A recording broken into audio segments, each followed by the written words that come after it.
Fully paid na at kumpleto na raw ang ilang flood control project sa Bulacan. Pero nang puntahan ito ng News 5, nakitang may mga sira na ito kahit bagong gawa pa lang. Nasa frontline ng balitang yan, si Ian Suyu. Dito raw sa Bulacan, pinaka-notorious o pinakamalala ang umano'y anomalya sa mga flood control project. Personal naming pinuntahan ang construction ng concrete slope revetment sa Barangay Bulihan sa Malolos, Bulacan. Ang sabi, tapos na ang proyektong ito na pinondohan ng higit 62 million pesos noong 2024. Pero iba ang aming nakita.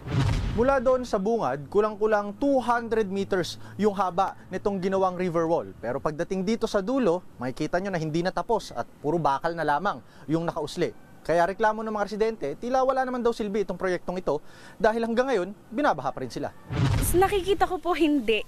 Kasi po, doon lang sa bungad yung may flood control. Paano naman po yung nandito sa gawing gitna? Paano po dito sa bahayan?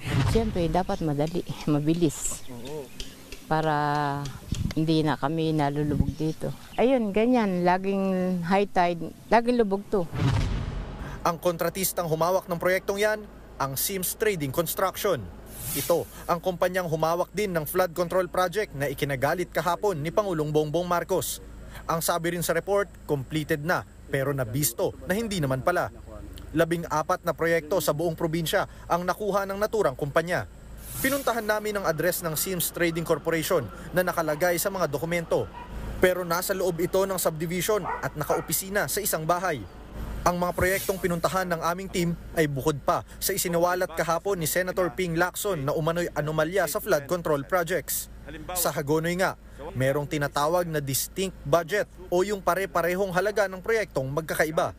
Gaya nitong 77.9 million pesos na riverbank protection structure na kapresyo ng isa pang flood control project na parehong hawak ng Darcy and Anna Builders. Mga proyektong multo na nawawala. Pero hindi lang yan ang multo, kundi pati raw ang mismong kumpanya. Pinuntahan ito ng team ni Lacson base sa address na nakalagay sa mga dokumento. Pero gym at e-payment store ang kanilang nakita.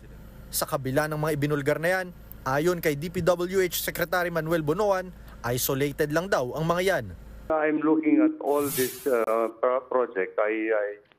It seems to me that it is an isolated case po because it is only concentrated, all the information that we are gathering is just in one district, engineering district.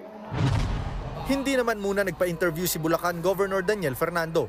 Sa susunod na linggo raw sila magsasalita kasama ang mga mayor ng kanyang probinsya. Nagbabalita mula sa frontline, Ian Suyu, News 5. Mga kapatid, Cheryl Cosing po.